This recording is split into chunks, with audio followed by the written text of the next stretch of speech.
Estamos en vivo y la verdad que es un gusto recibirla por primera vez en el programa. Sí, sí. La recibimos a Laura Roncio, ella es licenciada en psicopedagogía y es un gusto tenerte, Lau. Igualmente para mí, muchas gracias y honrada de que me hayan invitado. Muy bien. Bueno, hoy el tema que nos convoca es la dislexia, ¿no? Mañana es el Día Internacional de la Dislexia y en realidad últimamente, como pasa a veces con la celiaquía o como pasa con otras cosas que van apareciendo, antes no se hablaba mucho de esto y ahora sí se está escuchando que una persona tiene dislexia y otro también, y entonces son cosas que tal vez no conocemos demasiado, ¿no? Y tenemos que informarnos un montón, me parece, ¿no? ¿Qué es lo primero que tenemos que saber de la dislexia, Laura? Mira, a mí me parece lo más importante decir primero que la dislexia no es una enfermedad. Eso me parece fundamental. La dislexia es una condición. Así como alguno es diestro y otro es zurdo, alguno es disléxico y otro no lo es, ¿sí? Es una condición con la que se nace, porque de hecho es una cuestión neurobiológica y que te va a acompañar toda la vida, ¿sí? Lo que sí se hace o lo que se puede lograr es compensar la dificultad, pero te va a acompañar a lo largo de toda tu trayectoria. Una mamá, por ejemplo, en la casa, ¿cómo hace para darse cuenta de que, o al menos prestar atención, ¿no? Para descubrirlo lo antes posible. Sí, la detección es fundamental, la detección precoz sobre todo, ¿no? Hace varios años atrás se pensaba que hasta que los chicos no adquirían el proceso de lectoescritura, no se podía determinar si un niño era o no era disléxico. Eso ya ha perdido consistencia y hoy se va por el camino de, bueno, cuanto más precozmente se detecta, mucho mejor. Y cuando te digo precozmente, te hablo de la sala de 3, 4 años, prontito. 5, sí. ¿Y qué tenemos que ver? A ver, ahí es fundamental el rol del jardín. Claro. Las señas del jardín cumplen una función muy, pero muy importante en este aspecto. A veces no se tiene demasiado en cuenta, pero sí hay determinados predictores que te van marcando algunas cuestiones, ¿no? Por ahí en la sala de 3 y 4 tiene más que ver con incluso la motricidad, la manera en que usa el espacio, cómo usa el lápiz y ese tipo de cuestiones. Ya en sala de 5 hay preescolar, ¿no? Que lo conocemos habitualmente como preescolar, ya hay algunas cuestiones que no pueden dejar de verse. Por ejemplo, lo que llamamos en el ámbito psicopedagógico la conciencia fonológica. ¿Qué es la conciencia fonológica? La conciencia fonológica es la capacidad de otorgarle un sonido a una letra, ¿sí? Entonces, cuando los chicos empiezan a reconocer las letras y empiezan a atribuirle determinado sonido. Eso es ya importantísimo. O sea, que si yo empiezo a enseñarle las primeras letras y veo que tiene dificultad con relacionar el sonido con la letra que le estoy mostrando, al menos presto atención. Si no avanza en ese aspecto, si no avanza, es para tenerlo en cuenta. Bien. ¿Sí? ¿Y cuál es ese sonido? Por ejemplo, con la letra A. Con la Claro. letra A es A, pero con la M es está con bien. la S es la S. Ahí ¿Sí? aparece. Claro. Empieza primero el sonido, después el nombre. Sería la lógica. A veces se da al revés, no pasa nada, no pasa nada. Lo importante es que haya una correlación, que empiece a asociarse el sonido y la grafía, ¿sí? Después el reconocimiento de las letras, poder decir cuál es una letra, cuál no la es, ¿sí? Estar atento al interés, a la motivación que el nene pone frente a la presencia de las letras, a la lectura en sí misma, ¿sí? La dislexia en realidad es un trastorno en la fluidez lectora. ¿Qué pasa? Con el tiempo, esto que yo les estoy nombrando recién, son predictores, son señales, ¿sí? Con el tiempo empieza la dificultad a no poder hilvanar la palabra o llevar tanto tiempo decodificando que uno no puede después continuar con el hilo del significado de lo que está leyendo. Llevado al aula. Llevado al aula. O sea, la seño, estás haciendo un dictado, por ejemplo, y el nene que tiene dislexia le cuesta un montón traducir Sí, O le sea, cuesta primero escribirlo. Eso le iba a Primero preguntar. le cuesta escribirlo. Escribirlo, ¿sí? claro. Hay cuestiones que se ven en la dislexia como las omisiones, las sustituciones. A ver, al principio, en el proceso lector, los chicos pasan por diferentes etapas, ¿sí? Hay una etapa silábica donde le otorgan un sonido a cada sílaba, ¿sí? Entonces, por ejemplo, auto lo escriben con 3 letras o 2 letras, la A y la T o la A y la O. Eso va evolucionando, ¿sí? Por la intervención docente, por supuesto, va evolucionando y empieza a haber una transición entre esa etapa silábica hacia una etapa alfabética. La etapa alfabética es la ideal, es en la que justamente se le otorga un sonido a cada letra, ¿sí? Claro. Y entonces ahí se puede lograr la escritura. Cuando eso falla, hay que empezar a prestar atención más puntualmente en eso. Cuando no puede leer, cuando pierde tanto tiempo leyendo que no puede comprender lo que lee, eso ya en ciclos más avanzados, ¿no? En cursos más avanzados. Claro. En realidad la dificultad es seria, porque requiere de atención, porque influye en todos los aspectos del aprendizaje, no solamente en la lectura o en la escritura. Laura, ¿y es hereditario? Sí, es hereditario. Sí, ¿De papá sí, y sí. mamá necesariamente o se abre No, al no, resto no, de la no, familia? no. A ver, hijos de disléxicos tienen un alto porcentaje, casi un 50% de tener padres disléxicos, hijos disléxicos. Hay un 50% de posibilidades. Mira. Lo mismo entre hermanos, ¿sí? Hay una prevalencia en los varones más que en las mujeres, ¿sí? Y pasa, por ejemplo, que adultos que no han sido detectados Claro, como... eso. ¿sí? ¿No? Hay muchísimos adultos que no han sido detectados como disléxicos y siempre han acarreado una historia de fracaso escolar o de tropiezos escolares o de cuestiones así difíciles en el ámbito de la escuela, ¿no?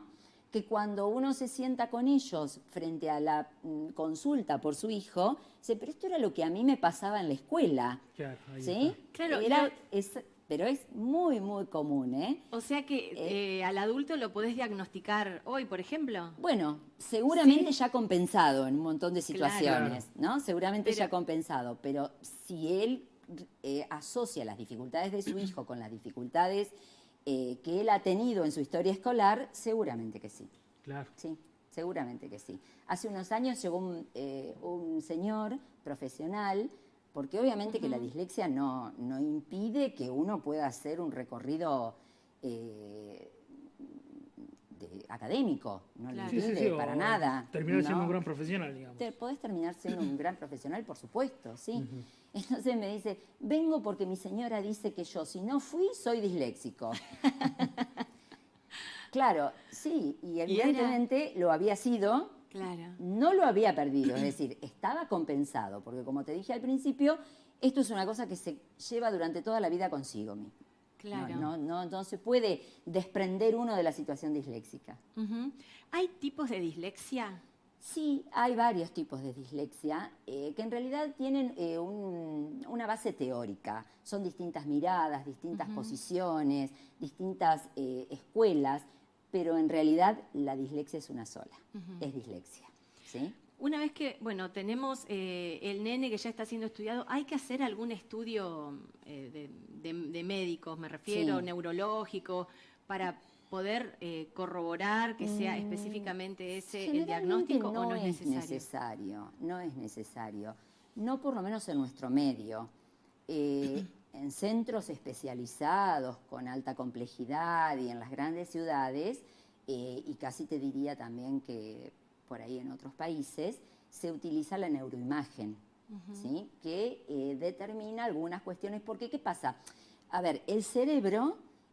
lo que falla en un cerebro, que no deja de ser un cerebro normal, pero lo que hay es una formación diferente de un procesador fonológico. El procesador fonológico es justamente esto que hablábamos recién, esta cuestión de atribuirle el sonido a la letra, ¿sí? A la grafía. Entonces, bueno, hay cuestiones que se pueden determinar a través de la neuroimagen y que confirman un diagnóstico, ¿sí? No es lo más usado. Aparte son cuestiones económicamente caras. Claro. Y hay que llegar también a esos lugares. No está tan difundido como para decir, bueno, hacemos esto, vamos para acá, vamos para allá. Y en realidad el profesional que puede diagnosticar la dislexia es el psicopedagogo. ¿Y tienen cifras? ¿Qué porcentaje? Sí, sí, ¿Y, sí, hay y cómo cifras. viene? Sí, mira, si nos remitimos, en general en la población se considera que entre un 10 y un 15% son disléxicos. Ajá. Sí. ¿Ustedes lo consideran elevado, mínimo? Mira, mientras se Es un montón. detecte, no hay Sí. problema. Claro. El tema Claro. es que se detecte. Ahora, ¿cómo acompañar a un nene o a una nena, por supuesto, hablo en forma genérica, Sí. que ya está diagnosticado o que tiene estas dificultades de aprendizaje? Porque están las dos partes, ¿no? Una antes del diagnóstico, cuando por ahí el papá o la mamá le dice, no, vos no copiaste porque Claro. estuviste... Tildarlo de vago. Pensando en otra cosa. Claro, O de Aragán. Distraído. por Aragán estuviste distraído. Bueno, y los Sí. retos que vienen, Sí, sí, claro. bueno, tratando de que el chico llegue al objetivo. Sí. El nene con una presión que no sabe ni qué decirle a los papás, que Tal está cual. en el aula y no llega a copiar, no llega a entender, se le giran las letras, bueno, Tal cual. todo el tema. Sí. ¿Cómo acompañar? Y bueno, Todo hay eso. varias cuestiones que hay que tener en cuenta. En principio es un trabajo en equipo. No puede ser ni del profesional solo, ni de la familia sola, ni de la escuela sola. Hay que aunar criterios, hay que ponerse de acuerdo y hay que llevar adelante un procedimiento que acompañe esa dificultad. Desde el punto de vista de la familia, sí, obvio, hay un montón de cuestiones a tener en cuenta, cuestiones que hacen acompañar a ese nene. Hoy en día, por ejemplo, hay un montón de situaciones de medios tecnológicos que ayudan a los chicos. ¿Cómo cuáles? Grabar algo que tiene que leer, por ejemplo. A veces leerlo lleva muchísimo tiempo, ¿sí? Ajá. Entonces, con un celular, la aplicación de la grabación, alguien le graba lo que tiene que aprender, ¿sí? Y lo puede aprender a través de escucharlo y no de leerlo. Claro, porque recordemos que el coeficiente intelectual es Totalmente normal, o independiente. sea, Claro, son no. chicos requete inteligentes igual que cualquiera. Tienen una inteligencia normal. Hay casos en los que hay otras situaciones y la dislexia es comórbida a esa situación, es como que se suma a esa situación, ¿sí? Un altísimo porcentaje son personas con coeficientes normales, con coeficientes Claro. intelectuales normales que pueden llevar una vida totalmente normal desde la vinculación, desde cualquier otra situación. O sea que si en lugar de tomarles o examinarlos con pruebas escritas, si les tomaran oral, ¿se estaría Bueno, facilitando mucho? Sí, por supuesto. En muchísimos casos, lo que hay que ver de cada niño, porque, a ver, no hay una dislexia igual A la otra. a la otra y no hay un chico disléxico igual a otro. ¿Por qué? Porque cada chico tiene sus determinadas fortalezas y debilidades. Entonces, lo que hay que hacer es rescatar esas fortalezas para apoyarte pedagógicamente en las fortalezas y superar la situación lo mejor posible. ¿sí? Claro. Entonces, de pronto, a ver, la posibilidad de darle más tiempo en la resolución de las pruebas escritas o de las evaluaciones o de los trabajos cotidianos, la posibilidad de presentar gráficamente de una manera distinta y no todo seguido. A lo mejor vieron, qué sé yo, ustedes son papás, saben, un cuestionario, 10 preguntas, a lo mejor dejando el espacio para responder, dando las preguntas de A3 o A4. ¿Necesitan letras más grandes o no? Algunos casos sí, otros no. Algunos Ajá. casos sí. Algo que por ahí hasta hace poco tiempo o hace un tiempo atrás se hacía era que se les presentaban los trabajos en letra mayúscula imprenta. Hoy eso está casi descartado porque, ¿qué pasa? Una de las fortalezas en los chicos disléxicos suelen ser la memoria visual. Entonces, la letra mayúscula imprenta lo que hace es unificar el tamaño de las letras y dificulta más el reconocimiento. Claro. En cambio, la minúscula imprenta es como más impactante a nivel visual. Se trata de utilizar esa letra especialmente. ¿sí? Bien. En muchos casos se les dificulta la lectura de la cursiva. Bueno, no hay obligación tampoco de escribir en la cursiva, más allá de que ese sería otro tema y que la cursiva tiene sus ventajas y sus desventajas, pero, por ejemplo, la lectura de la cursiva es algo que sí, que les cuesta demasiado.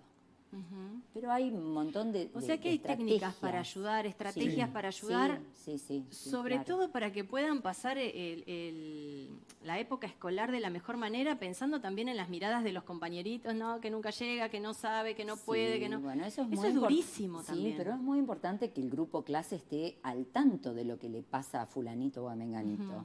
Es muy importante hablarlo con los chicos, Claro.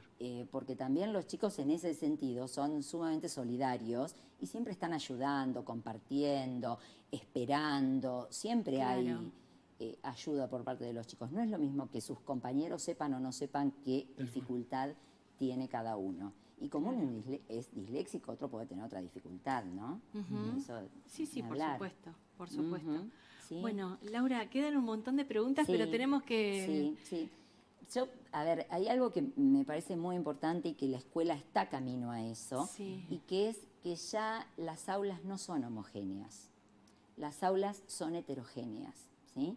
Y los docentes, los profesionales de la educación, todos tienen que estar ya con la mirada puesta en el trabajo con las aulas heterogéneas, ¿sí? En el trabajo con la diversidad. Así como si vos te pones a pensar en un aula de 30 alumnos y hablamos del 10% de posibilidades, Claro, al menos 3. hay por lo menos 3 con dificultades en la lectoescritura, ¿sí? Entonces, bueno, hay cuestiones que el docente ya no es que todos aprenden lo mismo y al mismo tiempo, ¿sí? Claro. Eso es importante para tener en cuenta, importante para que la docencia empiece a incorporarlo y a hacerlo propio, ¿no? Claro. Con los chicos. Claro, sobre todo para poder aplicar las herramientas que les, que les faciliten la sí. posibilidad Sí, de avanzar. el Es cierto que hay docentes, pero muy predispuestos al trabajo con los chicos con dificultades, ¿eh? Y particularmente con la dislexia. Muy bien. Perfecto, Laura. Bueno, Gracias. Me quedo con muchas ganas de gracias. preguntarte. Sí. Mira, una hoja de preguntas tenía. Cuando guste seguimos, no hay Dale. problema. Gracias, un gustazo. Muchas gracias. Igualmente.